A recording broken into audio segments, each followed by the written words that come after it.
Guy, when you wrote Seven Deadly Sins, I'm curious as to what the writing process surprised you with. What sort of things changed your mindset, or what sort of logics did you alter when you were writing the book? What learnings did you change, I guess, prior to actually writing the book and then going through that process?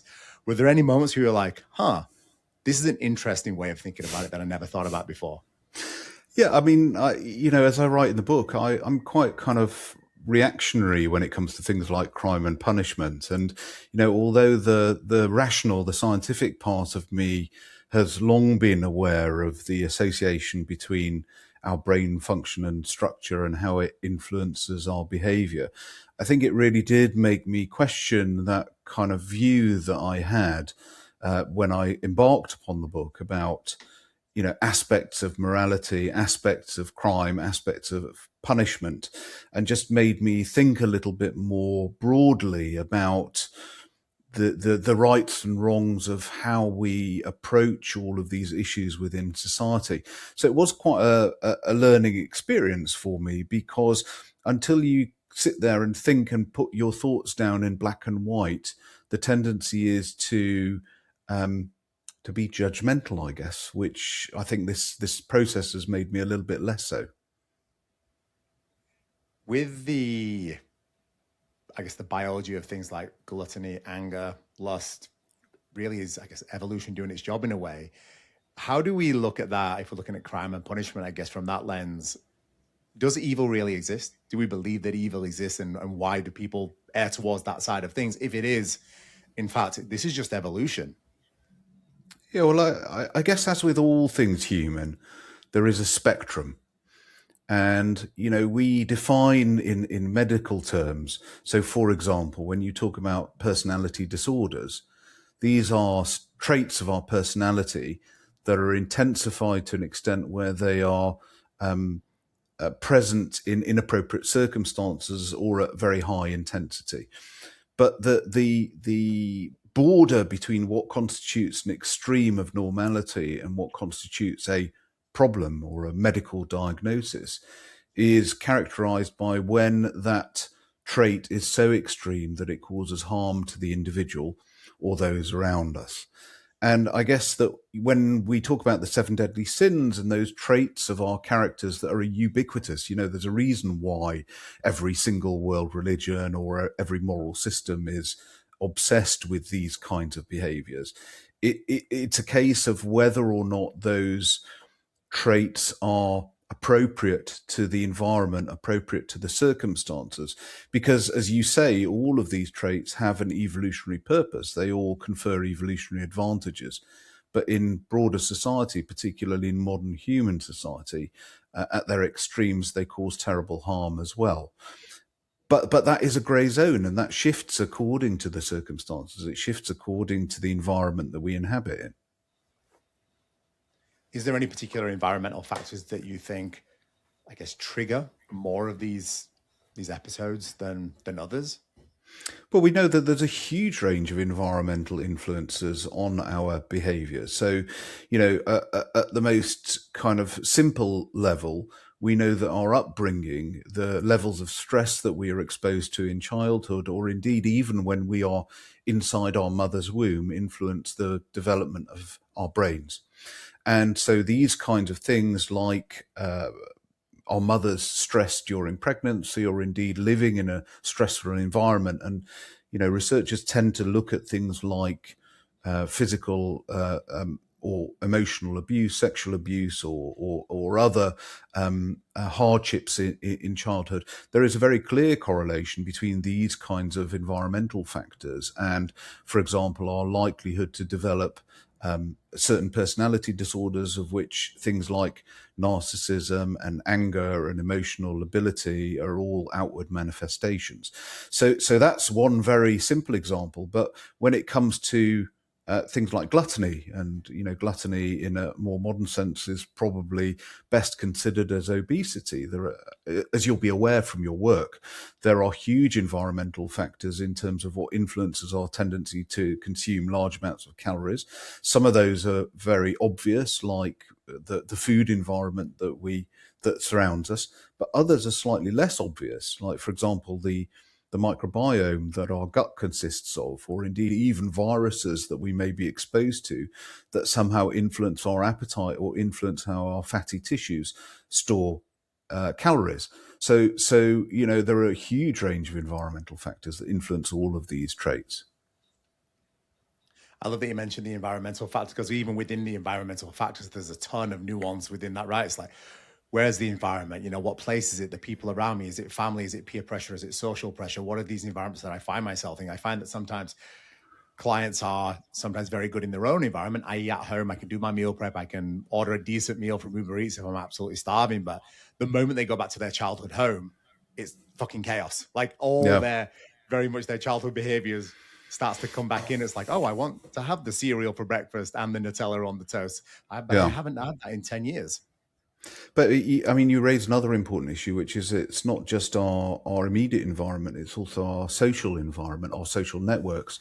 And there was a very interesting study done from Harvard about 15 years ago, which demonstrated that obesity spreads along social networks. So it's a communicable disease in some respects, and it's the strength of those social connections, not necessarily immediately within your own geographical area, but for example, having friends who are similar to you, who are obese, whether they are close by or whether they're halfway across the world, that actually dramatically increases your own risk of becoming obese. So the nature of these environmental factors can be somewhat counterintuitive, actually. No, I couldn't agree more. One of the biggest, I guess, predetermining factors for success with the people that I work with is that environmental factor. And it's that home environment of, do you have a support system at home, whether it's your husband or your wife or your children, or even your own close family and friend network? And if it's not, if it is destructive and negative, I'm kind of cautious to say, like, you need to eliminate the people in your life, because some of the people might be your sister, might be your brother, that even though they may not be quote unquote completely positive around your improving your body composition, for example, I think you have to handle that with a bit of tactfulness, but really trying to put yourself in an environment where people are pro wanting to do better, pro wanting to, hey, I want to live my life in a quote unquote better way, or I want to live my life in a way that I do choose better foods, or I am and around people that do have better general mindsets and psychology. If you're surrounded by toxic people that just talk crap all the time, they put you down. It's like, maybe that's not in the environment for you. Maybe you need to just take yourself out of it, at least for some part of your day-to-day life or your week-to-week life, and put yourself into a situation where even just having one more positive friend, I think, has a dramatic impact in your life. Yeah, absolutely. And but of course, that is going to interact with your underlying biological makeup, and we know that there are really important interactions between the fundamental biology of who you are as an individual and what surrounds you. So for one person, this might be highly problematic. The stuff that you've just talked about, for other people, it may make very little difference. And it's an appreciation that there are some very complex interactions between our underlying biological makeup, i.e. our genetics, largely, because that is the biggest driver of nature, and the interactions with nurture as well. If someone does have, let's say, a parent that is quite destructive in their own behaviors, is there any statistics, I guess, on the likelihood that the children will then get passed on it from a genetic standpoint? Or is that really going to be a bit more environmental because of the behaviors that they see on a day-to-day basis? Well, we know that personality disorders in general have a very strong genetic component. But of course, there may also be a very strong environmental aspect to all of this, because, of course, if you have a parent with a very, very destructive personality trait, that is going to influence your upbringing. And there's a wealth of evidence that actually the nature of parenting can induce certain aspects of your personality. There's a lot of research, for example, in coming out of Holland, that demonstrates that how you are parented influences whether or not, for example, you're going to have high or low self-esteem or high or low narcissism traits. And you are more likely to be brought up in an abnormal way by a destructive parent. It seems, however, that it's not just the parenting style, but there is a very strong genetic component.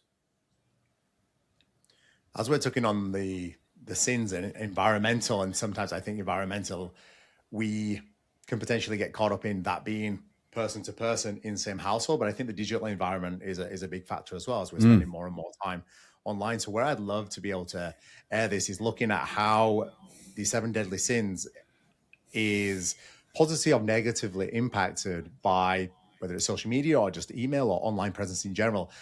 The one that I want to start with is gluttony, as we're currently kind of discussing that. Is you write Yeah. about gluttony as a biological survival mechanism.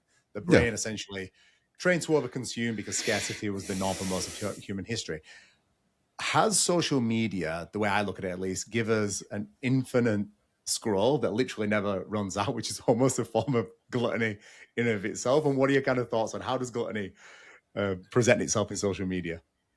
Well, I think it depends which social media you consume, doesn't it? Because if your social media reels are full of people who are telling you how to lose weight and how to, get shredded and go to the gym 7 days a week, then that's going to have quite a different outcome. I think that the biggest issue from a sort of neurobiological perspective is that social media really taps into many of the brain circuits that are involved in reward. And this is how they've been engineered. They've been engineered to provide you with a buzz of reward from novelty, from recognition, and that system, which is called the mesolimbic pathway, which is the bit of the brain that is responsible from the kinds of rewards you get from food, rewards you get from sex, rewards you get from other pleasurable experiences, is really tapped into directly from the way that these social media are engineered, which means that there's a huge crossover between the whole social media phenomenon and what happens in the brain in normal life, even before social media was even a thing. So I guess there is a form of gluttony there because essentially it provides ongoing easy rewards for individuals in terms of either getting the likes or the shares or the continuing messaging. Does it directly influence things like gluttony? Well, I think that's a little bit more up in the air. Certainly, there's a wealth of data that suggests that actually excessive social media use can be associated with a whole range of negative outcomes, like, for example, body image problems. And in a way, that's kind of the reverse of gluttony. Yeah, it's an interesting perspective. It seems bottomless, whereas if you're gluttonous with food, there's a moment in time where you're like, "Oh God, I got to stop here." But with social media, again, as you said, there it depends on what you're consuming because everyone that algorithm is based around their own likes, right? So it's like if you want to know what your algorithm is, just look inside or look in your Yeah, mirror because you're going to yeah, find that right there. It's the things that you align yourself, associate yourself with, whether positive or negative. And I think there's something kind of beautiful in that. Is like because you still have control. Probably easier said than done, but you still have yeah. control over what you are consuming and where the algorithm can take you. Yeah, but the way that these systems are built, it's really their aim is to wrestle control out of your hands, and to leave you endlessly scrolling. Envy would be the next sin. Mm. Envy, the way I understand it, is almost a threat detection system. It's built to monitor where we stand in relative to other people in the tribe. From my understanding, tribes used to run around 150 people. Now we have like 150 million people that were that were in a tribe against. How does envy present itself in social media, if at all? Oh, well, I mean, in a way, we are entering into a culture whereby we're constantly comparing ourselves to others. And as you say, in the past, we could compare ourselves to relatively small numbers of individuals. Nowadays, we compare ourselves to endless number of individuals, and often incorrectly, because, of course, what is portrayed on social media is often a long way away from the truth. And that does, I think, feed into changes within our society in terms of the aims of what we are trying to achieve and what is valued, which is a little bit worrying because essentially we are basing our decisions, basing our what we are to be envious about on fiction rather than fact. Does that have a direct correlation with things like cortisol levels, with anxiety? Well, actually, there have been some studies done, particularly in younger individuals, that have demonstrated that if you restrict social media use in, for example, students, then it the effects of that are about the same as having cognitive behavioral therapy for depression or anxiety. And there were some studies done in the States whereby they rolled out Facebook across campuses sequentially. And what they demonstrated was a clear deterioration in mental health and an increase in anxiety levels as as Facebook was rolled out. So clearly, if you are susceptible, then these can be quite detrimental to your mental health. Absolutely. I think you kind of nailed it there with being susceptible, knowing your own psyche, because there's probably people that are absolutely fine. I've got many of friends that spend a decent amount of time on social media and they seem pretty still switched on. They're very present with their family. They're still doing very well at work. They're in good shape. But then on the flip side, in that same circle, there are people that do let it consume them. So I think that we have to really Yeah. balance that susceptibility. Yeah, I think it's important not to view social media as the tool of the devil. There is also good evidence that, for younger people, social media can have real positives as well. If you think about what growing up in the 80s or 90s were like, if you were a little bit odd, you were not a typical teenager, actually finding members of your tribe was virtually impossible, and it left a lot of people very socially isolated. Whereas now, no matter where you are, whether you're in a big city or a tiny village, and you don't necessarily conform to the norms of society, you can find your tribe and you can get social interaction and you can get support, which is a very different state of affairs. So it's not all bad. It's just that one has to be aware of the downsides to social media in order to try and avoid them. It's like the old saying is like, know thy enemy. And I think a lot of the times it is just being able to understand the good and the bad, the positive and the negative. It's like, what is the reality? And what can I observe here? Can I see myself consuming this endlessly when I know I should be going and doing a work project and I'm not? Maybe that's not so Mm. good. Or am I Mm. consuming this and I've seen a lot of potential stoic philosophy quotes, or I've seen my best friend just have their baby, didn't even know about that. Let me jump on and just give them a text and just Mm. let them know that I'm thinking about them. So as you said, there definitely is a positive side to this as well. Pride being the next one. Pride motivates us. It keeps us striving for more, wanting to do better, wanting to do better for ourselves and for our family and for our tribe. But I feel that it's being turned into almost like a real-time scoreboard, likes, followers, reach. If something doesn't have reach, it's not worth anything. Yeah. What are we looking at in terms of, I guess, internal, external validation, motivation, and I guess the dopaminergic differences between earned pride and basically, I guess, performance-based approval? Yeah, I mean, I think that in terms of the neurobiological basis, I'm not sure there is much difference. And what it comes down to is psychology as to whether or not you seek external validation or internal validation. And that is something that is very dependent upon your personality. It's also to some extent dependent upon age, in that we know that as we get older, we are perhaps more attuned to seeking internal validation, although, of course, there is a relationship even at that stage between what your culture around you sees as being desirable or praiseworthy and what you internalize as those values. So, as we get older, we tend to be perhaps slightly more focused on family, on giving to society. But of course, society tells us that it's good to give to society.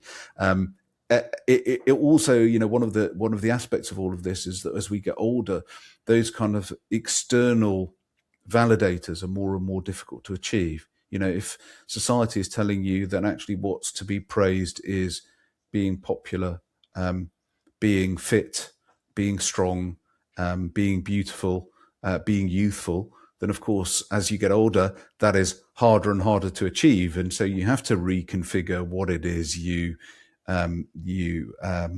seek validation in. So, but that there is, of course, one of the big issues in pride is that pride, in terms of the seven deadly sins, has got very strong negative connotations. Pride these days has got very strong positive connotations, and I think an area of confusion is this concept of authentic pride versus destructive pride. So, authentic pride can be viewed as self-esteem, and self-esteem is good. It's good to have a belief in yourself and to value yourself. Whereas destructive pride can manifest as narcissism or hubris, which, unfortunately is somewhat fueled by social media. There's also a sort of generational shift. So there have been some studies that have been done that have looked to assess levels of narcissism and have found that younger generations have higher levels of narcissism than older generations. Now, whether or not that is purely as a result of wider societal changes, or if some of that is being driven by social media, it's not entirely clear. What I love about what you said is that the older people seek more internal, I guess, validation than external. Is that there is an age that I have found in my experience. I don't know what that age is specifically, but where the older generation, I want to say, with all due respect, have just like a no fuck it's kind of attitude. They just don't care. It's just like, no, I'm just going to live my life the way that I want to, and I'm not actually. I just do not care. And I used to teach an aquarobics class of all things to 100 people, and most of those were female. And I've never met more honest individuals in my entire life. And it is that mentality of like, look, I've lived. I'm out for the only time I'm going to get out for the day. I've come to this class. I'm going to get a coffee afterwards, and I'm going to be completely me. And there's something so beautiful about that kind of mentality. Sometimes it's a bit offensive. Sometimes they just take it a little bit too far. But for the most part, I admire it. I'm getting a picture of you in a swimming pool surrounded by 10 80-year-olds, which conjures up pretty unusual visual imagery. I've got photos. You don't even have to imagine. I've got the proof that has occurred. I guess the other thing is, look, as people get older, they realize that time is running out, and that there's nothing like that to sharpen the mind in terms of reconfiguring how you want to live your life and what you want to do with it. Is there a more powerful driver, internal or external motivation or validation? I don't think you can really say that, because I think it depends on the person. It depends on their age, and huge things achieved by human society with both internal and external validation. Wrath is the next one we're going to discuss, which sounds like an angry sin, but I'm sure there's good in it. Again, evolutionary. It has a purpose, signaling threat, motivates action, bonds the tribe potentially. But what happens to a brain, I guess, in a circuit that is triggered so much by the content that they consume, and comments from strangers potentially on a day-to-day basis that doesn't really have a resolution? Sometimes that loop can't be closed. Someone gives you a negative comment, you might respond back, but there may be no loop closed there. Does that have an impact on the psychology, again, positive or negative? Yeah, so anger is really an emotional response to having a goal thwarted in some respect, in a very, very broad respect.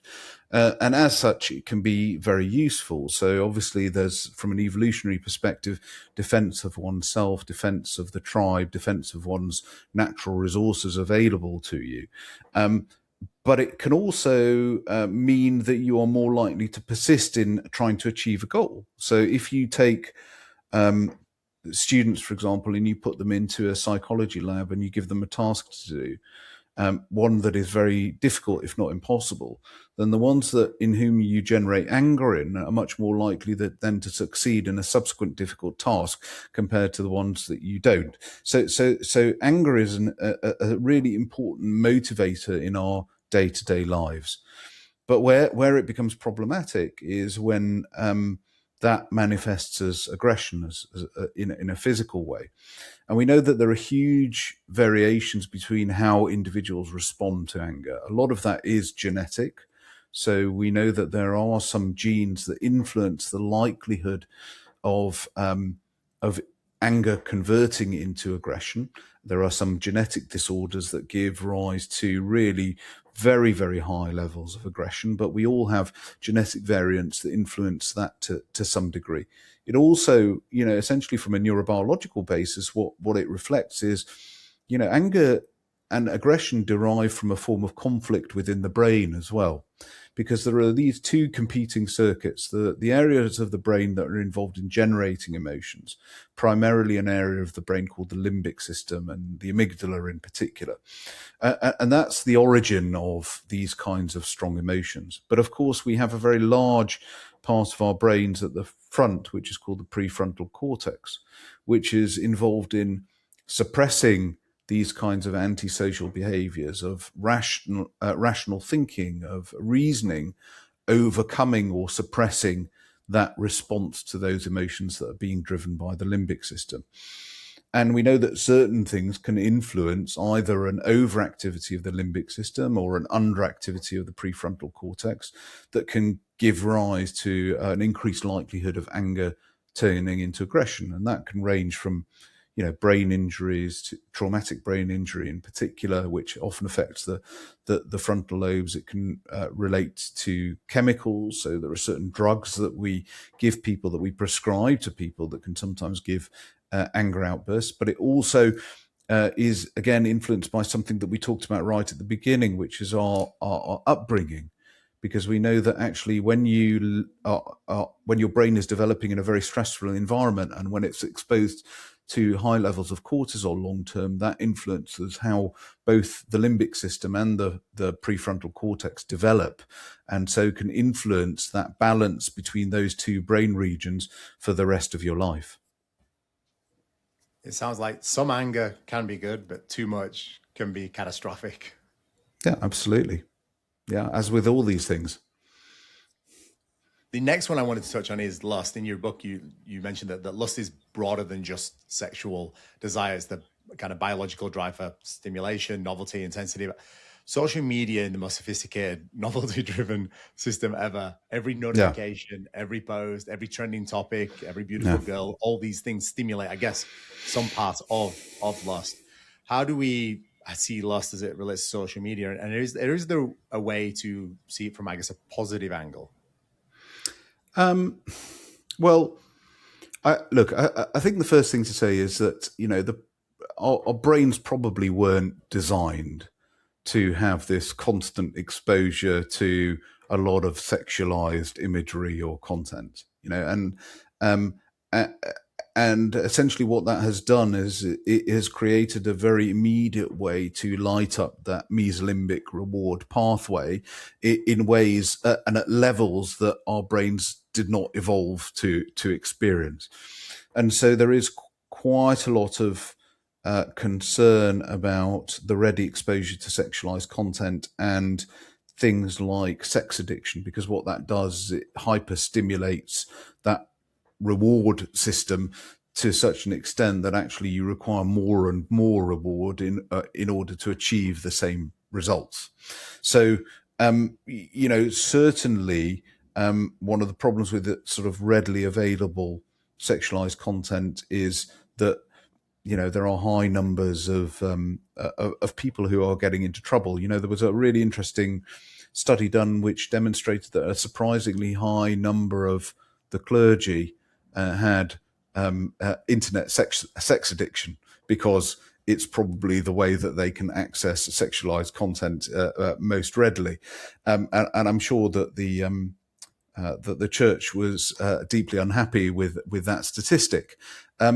But if that's happening to people who lead otherwise relatively sheltered lives, it's probably having a pretty big impact on those of us who are not leading quite such a sheltered life, and is potentially rather problematic, I think. So because we, I guess, get overstimulated so much with sexual content, for example, we're talking about lust in general, how does that relate to life, I guess, potentially being just chronically understimulated? When we're in this excitement, it's like we go back to normal life, like, geez, this is boring. Well, I think, and what we sometimes see is that that in itself generates conditions like sex addiction, which of course can be very destructive to one's life. It puts people at enormous risk, both in terms of their family life, in terms of maintaining long-term relationships, but also in terms of their physical health, putting themselves in harm's way. So it can be rather dangerous. I had a friend who's addicted to sex, and he had to go to seek help for it. And he made the joke of like, everybody thinks they want to be a sex addict until you become a sex addict. It's like, and then there's the real issues, and then there's the real like, this is not what I thought it would be, and obviously it didn't intend that to happen. It's just one of those things that occurred. So that's an interesting point, because sex addiction, and there are arguments about whether or not sex addiction is a true addiction, because some psychiatrists, for example, say, well, look, sex is a normal biological function, and therefore you can't be addicted to something that is healthy. But there are certainly many parallels between sex addiction and, for example, drug addiction, in that a lot of people who are addicted to drugs, and this is often reported by sex addicts as well, is they describe a sort of a wanting, but they don't necessarily describe a liking. Because what tends to happen is, and so what I mean by that, the act itself, the act of snorting a cocaine, or the act of having intercourse, is in and of itself not rewarding, but it's the anticipation, the wanting of it, the kind of needing of it that drives them. And so, for example, there are sex addicts who will say, well, I actually, when I sort of follow through on my addiction, and I don't enjoy it. I'd much prefer to have sex with my husband or wife or whatever, but I just can't help myself. So I guess it mirrors what your friend said, which is it's not all it's cracked up to be. He thought he was coming at it from a funny place, but just seeing the pain in his eyes, I was like, oh, this is real. Like, this is a genuine, real pain. He's like, yeah, like I'm seeking a lot of help for this. Would that relate to food in any way, shape, or form? Like just the wanting for food, or does food have a different reward system once it's being consumed? No. I think it is rather similar. That there is some evidence that, for example, high sugar, high carbohydrate, high fat foods release certain chemicals within the brain, for example, endogenous opiates. And that's one of the reasons why people who have significant mental health issues may often seek food out as a form of treatment. Because, of course, if you get a rush of endogenous opioids or endogenous cannabinoids, then it can be a very good salve against the low mood or anxiety levels. But similar sorts of brain imaging studies have been done in food as with other addictions that demonstrate that actually it's about the wanting of the food rather than necessarily the liking of the food. And we do sometimes see that in certain brain conditions whereby the irresistible urge for food is mirrored by the experience of actually not enjoying eating it, but just wanting it, just needing it. Yeah, it's a conversation that I have often with clients, as we were talking earlier about social environments as well. It is when they're in certain environments, they will automatically just reach for something without even having the satisfaction of eating the thing, whether it's just at a barbecue, or whether it's, oh, they brought a cake out, so I had the cake. I know I didn't want the cake, but I ate the cake anyway. And then I felt guilt and I felt shame afterwards, because I know that impacted the thing that I'm here for, which is to get results, is to lose body fat, because I'm unhappy with my current situation, being overweight, obese, just unhappy with your own self-image as well. So it's super interesting. So if you look at people who've got genetic disorders that influence their appetite, it's not that they feel satiated. It's not that they feel satisfied by eating. It's the fact that they constantly feel hunger, and it's the need to assuage that hunger rather than the satisfaction or the pleasure of actually eating. And we often get very important lessons from those individuals who sit at the extremes of the human experience. Okay, they may not exactly parallel everybody else's normal daily lives, but I think they give us some important insights. When we're looking at greed in your framework, it's the biological drive to accumulate resources, status, security, and social media essentially amplifies that game perfectly through followers, likes, reach count, etc. But I guess, as we sort of discussed earlier, the business model of every major platform is the extraction of human attention as a commodity. But at a neurological level, is that a form of parasitism? I'm not sure on a neurological level, but certainly one can argue that it is. As you say, human attention is the commodity upon which all of these platforms thrive. That's the basis of their business model.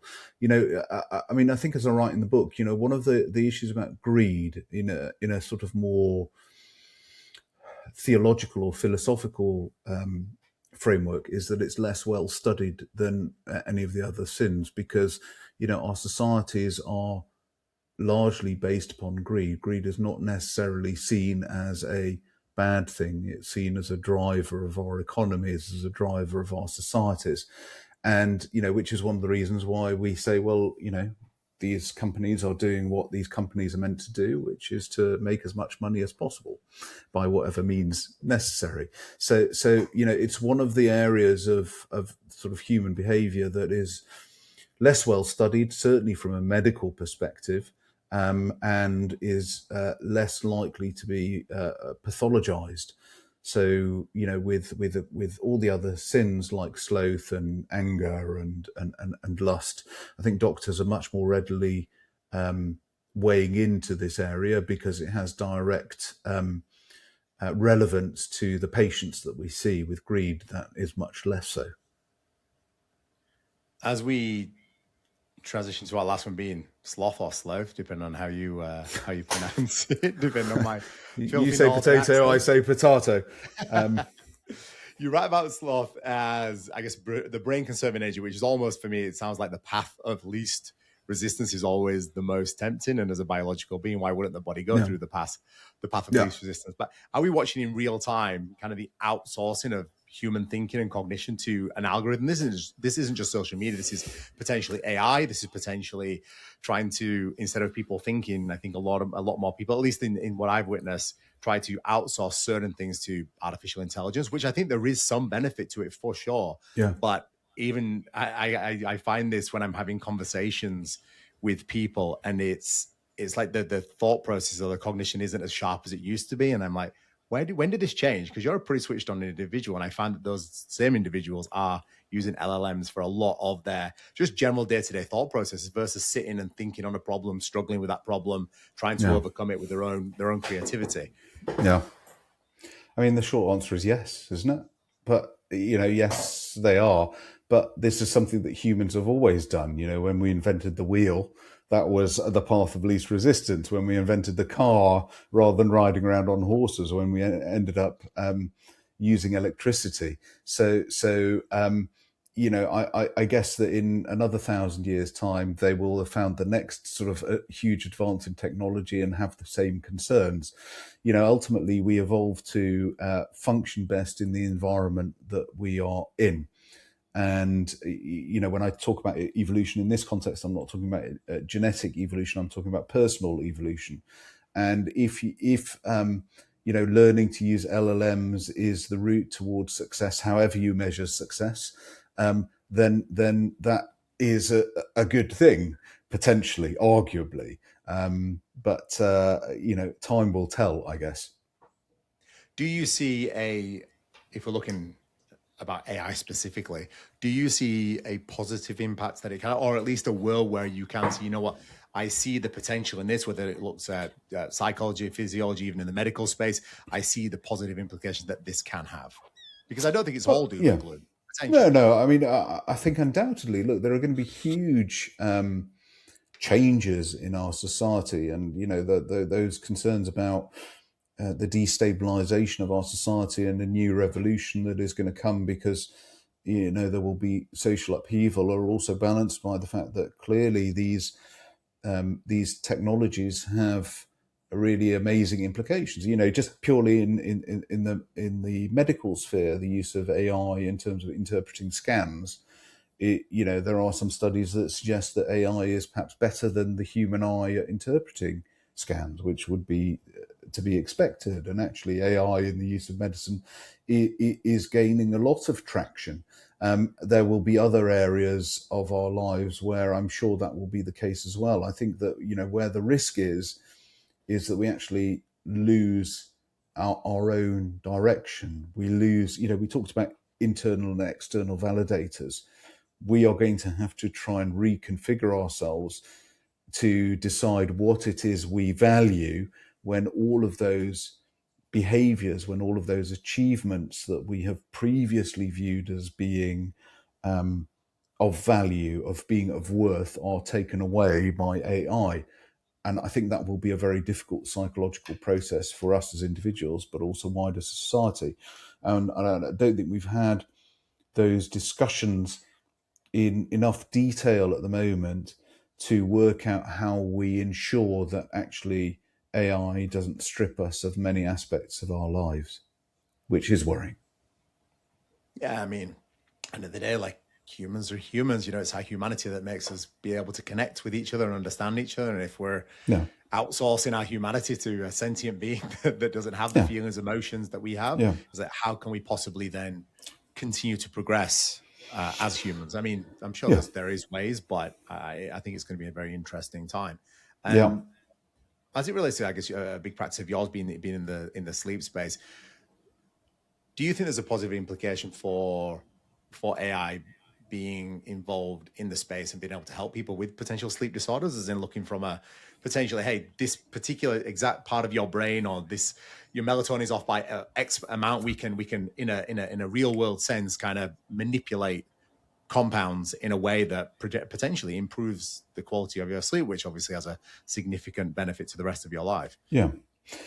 So I think AI will certainly change the way that we practice sleep medicine. So, for example, in terms of analysing sleep studies, it may well give us some sort of major insights into underlying biological mechanisms or therapeutic mechanisms. One of the things which I think AI is a long way away from at the moment is that we know that actually the first thing is that we are poor witnesses to our own sleep. And so there's a limit to which, just plugging your sleep details into an AI website and saying, this is what I'm suffering from, what do I do? That has significant limitations. I think the other aspect is look, sleep is undoubtedly has a very strong biological component. It's also got a very strong environmental component, a very strong psychological component. And I think that where AI will at the moment struggle with is understanding the nuances of people's psychology, because that is, to borrow your phrase, is perhaps the most human of interactions, is understanding the psychology of somebody sitting across the desk from you, which I think AI probably is not in a position to do at this moment in time. It may be in a few years' time that AI is much better than us at doing that, but at the moment it's not. If we are to fast forward even 5 years, what do you expect if we're looking at the book Seven Deadly Sins? If you were to rewrite it, do you think many of the same concepts would still uphold? Because again, humans being the organisms that we are, we will Yeah. continue to refine the same behaviors. Or do you see I guess, a positive uptick in potentially us learning from our past mistakes? Even that, I mean, look back 2,000 years, we're Yeah. probably doing the same things. Yeah. Do you see a positive uptick in terms of behavior, or do you see it still potentially being the same challenges that we're overcoming today? I think humans are humans, and it'll be the same challenges, just in different ways. I mean, look, I'm a little bit older than you, Abby. I think I'm probably quite a lot older than you, You and look great. However old you are, you look great. I think I'm probably quite a lot older than you. But I can see why you get your clients. You probably flatter them. When in the 90s, we thought the world was moving forward tremendously and peace and goodwill was going to reign. And now look at where we are. I think it's the usual cycle of humanity, and I don't think AI is going to stop that unless it stops us making any decisions. I guess it will just potentially manifest in different ways, and we'll be focused on different things. And our goals for things like gluttony or greed or lust may change a little bit, but the underlying behaviors won't necessarily. As we are starting to wrap up, what are you currently working on that excites you? So I'm at the moment writing a book about how our brains change throughout our lives and what the impact of um, both environment and genetics does to the not necessarily the aging of the brain, but how the brain changes from the moment we're conceived until the moment of death. And it's really interesting for me because going back to the fact that I'm a bit older than you, it's all of a sudden you start spending a bit more time thinking about all of these things. Why this book? Why that concept? Well, largely because it was the safest way to address my midlife crisis. And it's cheaper than Harley Davidson. Indeed, and cheaper than a divorce. Guy, I appreciate your time. Thank you for joining me today. How do people continue to follow your work and your journey? Yeah, GuyLeschziner.com, or all the books are on Amazon or any other good independent bookshops. I've got to say that. Yeah.